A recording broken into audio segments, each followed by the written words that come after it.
C'est le temps de notre chronique du jeudi avec notre éducateur canin Michel Lacasse. Michel, salut, bon jeudi. Ben bon jeudi, comment vas-tu? Écoute, ça va très bien. Et aujourd'hui, c'est une chronique d'actualité, puisque cette semaine, on va parler du fameux projet de loi 128 sur l'encadrement des chiens dangereux qui pourrait bannir les pitbulls et certaines races de chiens. Alors, la première question, c'est est-ce que les pitbulls sont plus dangereux que les autres chiens? Ben ça, c'est une belle et grande question, Yves, et ma réponse, c'est que le pitbull, c'est un chien qui est comme les autres. Ce n'est pas un chien qui est plus dangereux. Il faut éviter de tomber dans ce que je pourrais qualifier là, de racisme canin et de généraliser. Il y a des bons pitbulls et il y a aussi des pitbulls qui sont plus dangereux ou agressifs que les autres. Et c'est comme ça pour tous les chiens. On regarde toujours la génétique, la façon dont a été socialisé l'animal, l'environnement, les méthodes d'entraînement utilisées également.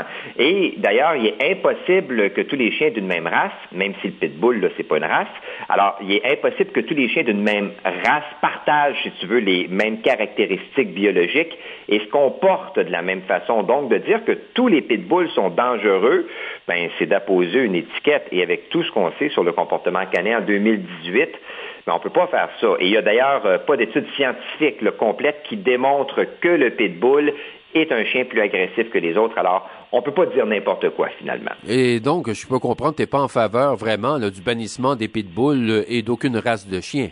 Effectivement, je ne crois pas que ce soit une solution intelligente. Première des choses que je dois dire, et tous les experts s'entendent là-dessus, c'est que tous les chiens peuvent mordre. Il n'y a pas que le pitbull qui peut mordre. Et tous les experts sont aussi d'avis que de bannir une race va tout simplement créer un faux sentiment de sécurité chez les gens. Ce n'est pas ce qu'il faut faire. Et on a le plus bel exemple qui est celui de l'Ontario qui a interdit les pitbulls en 2005. Si on regarde le nombre de visites aux urgences pour des morsures de chiens, ça n'a rien changé, ce qui concorde avec ce qui a été observé dans la très grande majorité des endroits qui ont banni les pitbulls. Alors, je ne vois pas pourquoi ici ce serait différent et je ne comprends pas pourquoi le gouvernement s'acharne aussi longtemps sur le dossier avec tout ce qui lui a été proposé.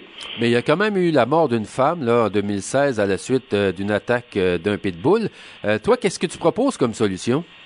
Au niveau des solutions que moi je propose, je pense que le gouvernement pourrait s'inspirer du modèle de Calgary, qui est reconnu comme l'un des meilleurs en Amérique du Nord. C'est un modèle qui vise principalement les propriétaires de chiens par l'éducation, qui les aide à devenir de meilleurs gardiens en leur permettant de comprendre la psychologie canine. C'est une approche qui est très centrée sur la responsabilisation des gens et ça mérite d'être étudié de façon approfondie. Mais plus précisément, Yves, c'est mon opinion, mais je crois que d'avoir son chien en laisse dans les endroits publics est une chose qui devrait être obligatoire et respectée par tout le monde. Ça, c'est important.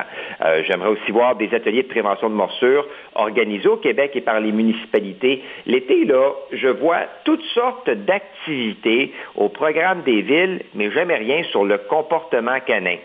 Alors, il faudrait peut-être y penser.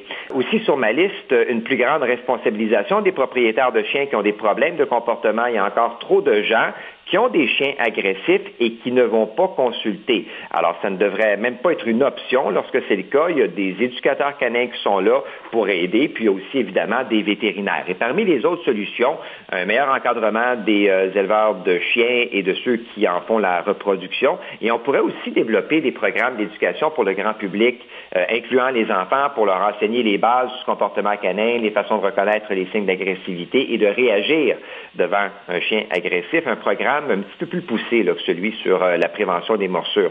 Écoute, des solutions, là, il y en a des dizaines plus efficaces que de bannir des chiens. Et d'après toi, est-ce que le gouvernement va opter pour une approche plus humaine ou va décider d'interdire les pitbulls, les rottweilers et les croisements, là?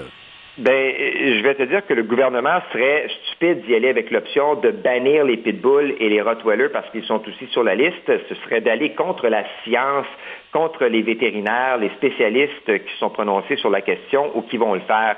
On ne parle pas de n'importe qui quand même, là. Il faudrait que le ministre Coiteux et son groupe écoutent. Et de bannir, ce serait aussi d'aller contre d'autres solutions qui ont fait leurs preuves ailleurs. Bref, ce serait une grave erreur. Mais pour répondre à ta question, moi, je ne crois pas que le gouvernement va bannir, mais il pourrait décider de remettre le dossier dans les mains des municipalités.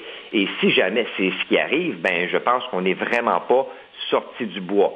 Ça reste à suivre, mais la conclusion n'est pas pour demain. Et ça, il faut le savoir, là, c'est le début des consultations. Ensuite, le gouvernement doit faire adopter la loi en retournant en commission avant de passer au vote au Parlement. Bref, il y a toute une marche à suivre et j'ai l'impression que les libéraux ont étiré les choses pour ne pas justement qu'il y ait de décision avant les élections. Parce qu'on verra bien. En tout cas, il y a Calgary dont on peut s'inspirer. Oui, absolument, le modèle de Calgary. Bien, merci beaucoup, Michel, et à la semaine, dans 2 semaines, à notre prochaine chronique. Oui, absolument, on se reparle dans 2 semaines. Merci, bye-bye. Bye-bye.